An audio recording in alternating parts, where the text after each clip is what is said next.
What's up everyone and welcome back to the World History Channel. Before we begin, please hit the subscribe button today. Let's get started. The story of the most powerful army leader ever told outside of the United States history. The continent was a wild, untamed place before the United States of America claimed its lovely little piece of North America. Amazing true stories of brave frontiersmen were written every day. Robert Rogers, one of the most fascinating and largely overlooked figures in American colonial history, was one of the greatest of those tough men and women. From well-known figures like Benjamin Franklin to obscure ones like Friedrich Wilhelm von Steuben, colonial America is littered with noteworthy individuals. Due to his unwavering spirit and propensity for success, Robert Rogers is one of the overlooked frontiersmen who had a lasting impact on the early formation of the United States. Unfortunately, Rogers also made the decision to fight for Great Britain during all of the American Revolution's battles. This decision probably contributed to the fact that there aren't any true stories about Robert Rogers taught in U.S. history classes. Because of this lapse in judgment, this bad asterisk as frontiersman, who had a good reputation as an explorer and soldier, was eventually pushed to the sidelines of American history. However, Robert Rogers' remarkable accomplishments should not be diminished by a single error. Here are some Robert Rogers facts and some of the most amazing true stories from American history that were found in various texts and footnotes. Rogers enlisted in the military merely to avoid criminal charges. Rogers, who was born in 1731 on the New Hampshire frontier, led the typical life of a young pioneer. He learned to hunt and trap to feed himself and make a little money as he grew up. Rogers developed a moral flexibility at a young age that would serve him well in later years. Rogers was said to be the person to talk to if you needed some smuggling done, according to rumors. In order to avoid being accused of counterfeiting, he was forced to join the New Hampshire militia in 1755. His aggressiveness and bravery in battle earned him a reputation among his fellow soldiers right away. Rogers made it a priority to complete his homework. Rogers was given a company of 68 men and a broad scope of authority when Massachusetts Governor William Shirley elevated him to the rank of captain at the beginning of 1756. His goal was to wreak havoc behind French lines.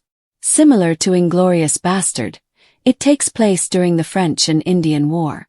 Rogers made it a priority to learn the layout of the lands before he began terrorizing the French.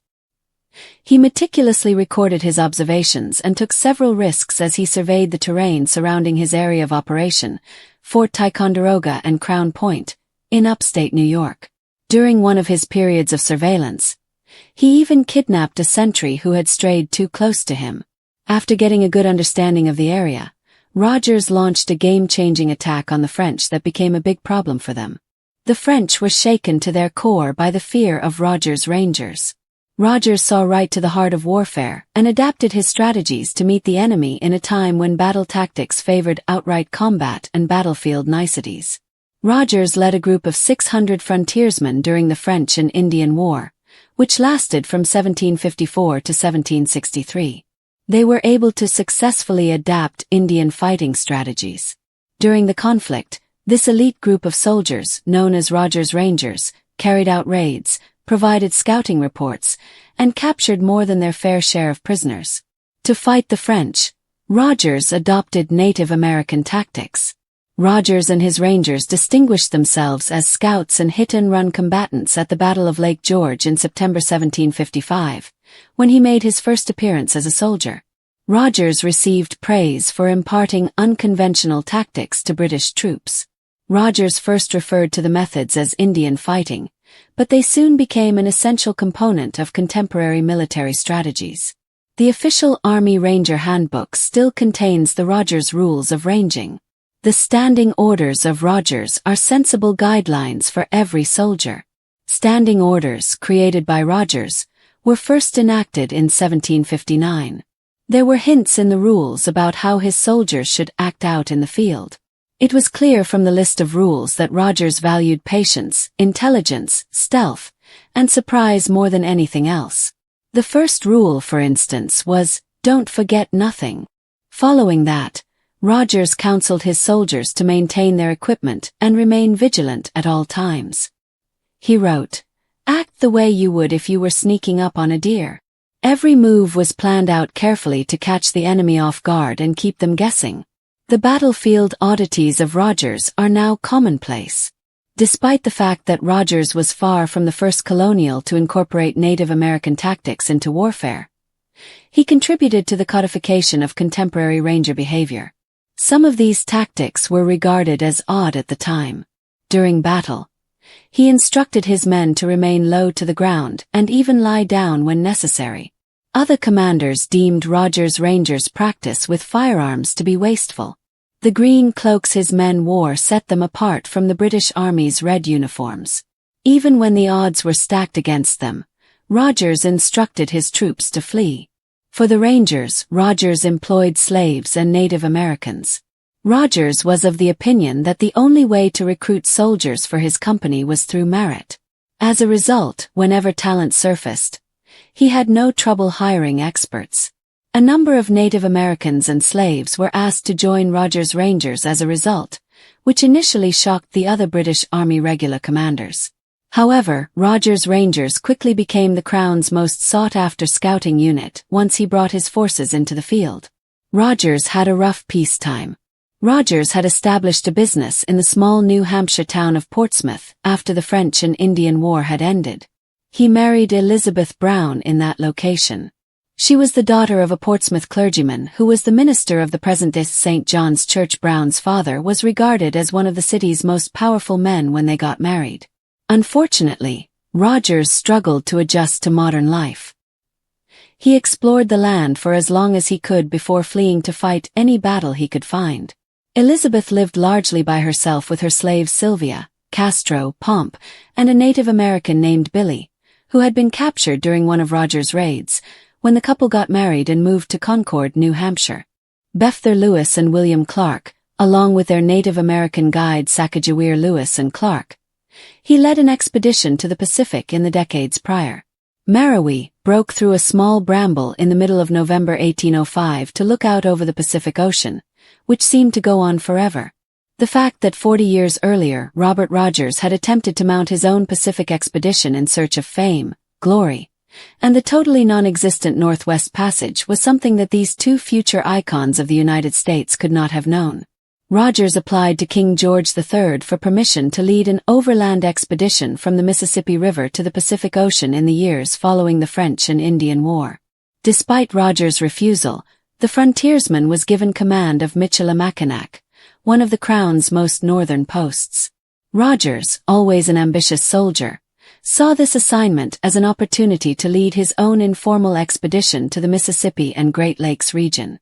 Rogers claimed responsibility for the first British expedition to explore the region, despite the fact that he never discovered the Northwest Passage due to its lack of existence. Sadly, King George III did not find Rogers's initiative to be particularly charming, and as a result, Rogers was tried for treason, but he was found not guilty. He attempted to spy for the British, but his fame prevented it.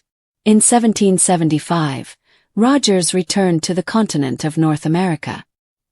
He tried his best to win over the American revolutionaries there, but his fame as a former British officer came before him. He was taken to General George Washington for immediate arrest when he was found in the United States. Washington did not buy Rogers' claim that he was only in the country to assist the Continental Army. Even though Rogers was freed by Washington, a letter stating that he could not be trusted was sent to him by an armed escort. The frontiersman fled and joined the British Army on Staten Island as soon as Rogers and his escort were on the road. Rogers was prevented from participating in the American Revolution by British propriety. After Rogers joined the British, he was given the task of putting together a second group of Rangers. Rogers upset Lieutenant General William Howe by recruiting men for his corps who didn't meet the British Army's appropriate racial or social standards from the start. In his writing, Provincial Forces Inspector General Alexander Innes stated, "Mr. I had no choice but to inform General Howe that he could not anticipate any service from that battalion until a complete reformation took place. Many of these officers recommended by Lieutenant, because Rogers had introduced a number of individuals who were ineligible to hold any commission and their conduct in 1,000 instances was so flagrant." Colorado. Rogers had been trained as a mechanic, while other people had kept public houses and, in the city of New York, one or two had even kept bawdy houses. One well-known American hero was spied on by Rogers. The CIA now considers Nathan Hale to be the first American to be executed for spying. He is said to have lamented that he only had one life to live for his country. The majority of people are unaware that Hale only acquired this reputation as a result of his capture and execution by Major Robert Rogers. The Continental Army was in desperate need of spies to obtain information from behind enemy lines in the early days of the Revolution. Hale was the only man who volunteered for this risky job, according to some reports. Sadly, Hale lacked training as a spy, making it simple for Rogers to locate and imprison him. Apparently, Rogers watched Hale for a few days before talking to him, convincing Hale he was a spy, and inviting him to dinner. Hale sat down to talk when he got there, but he was stopped by a group of British soldiers.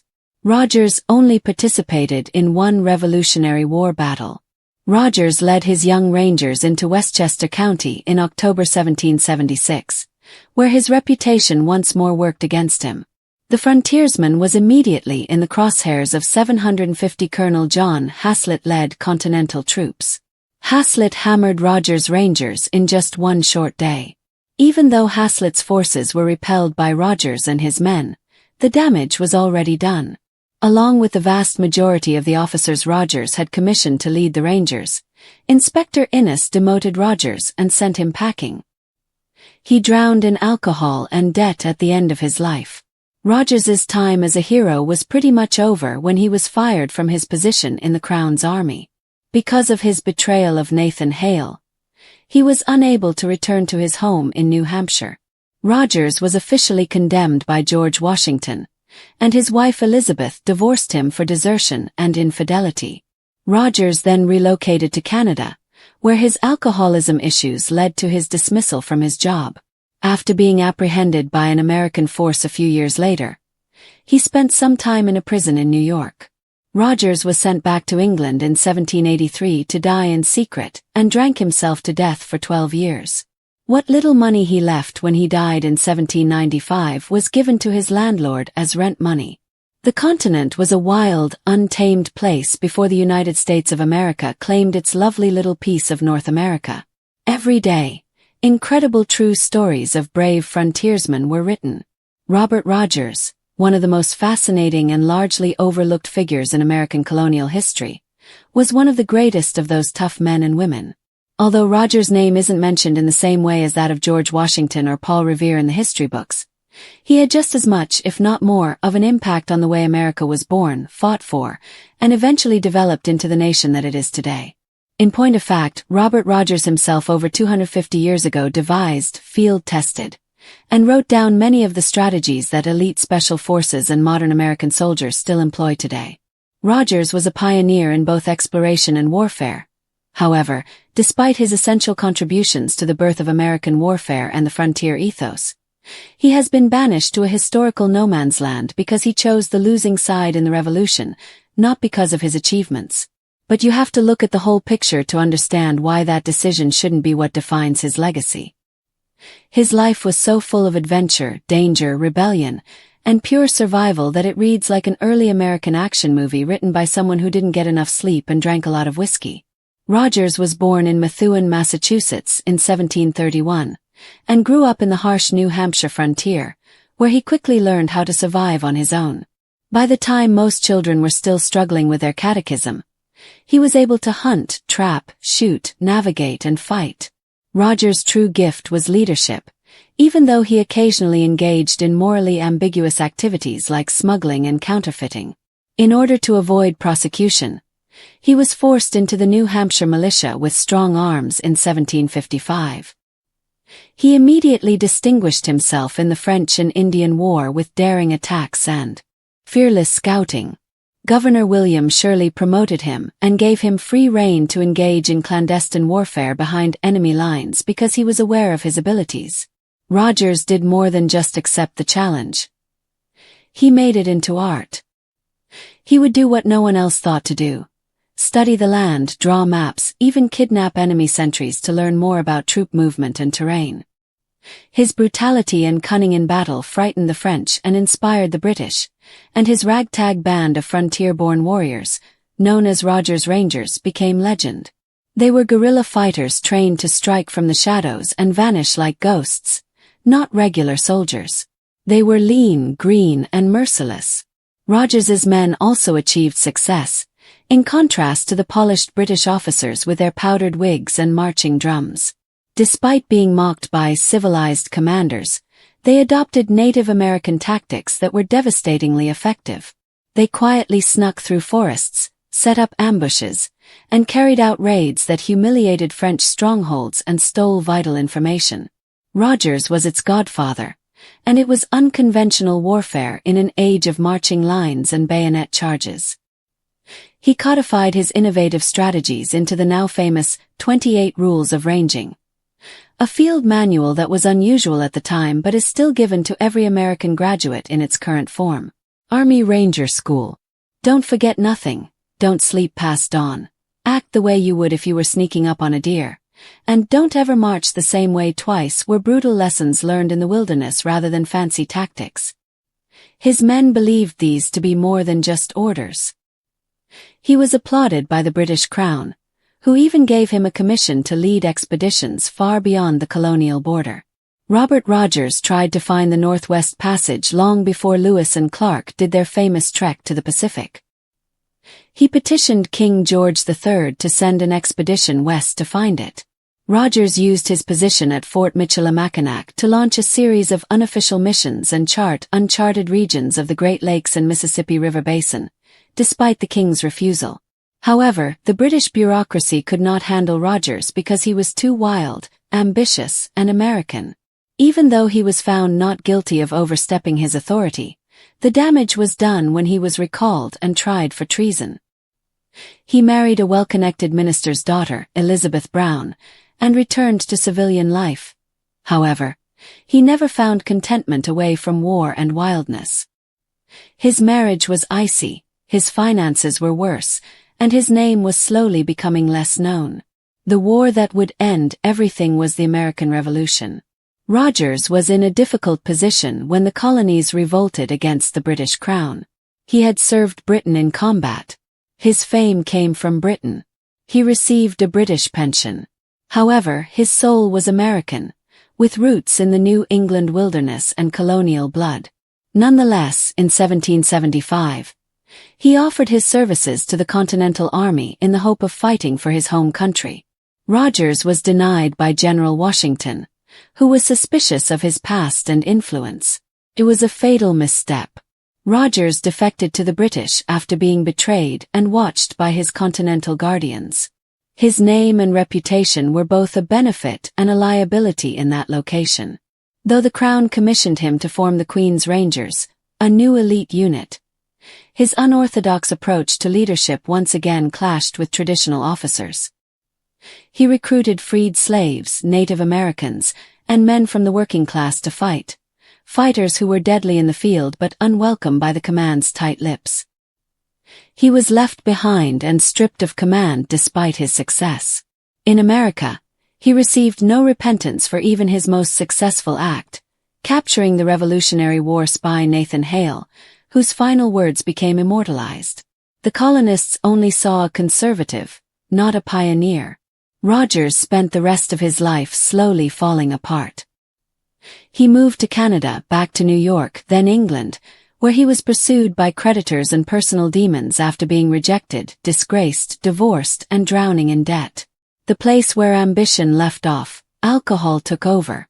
Robert Rogers' once glorious story came to an end when he died in obscure, broke, and largely forgotten in London in 1795.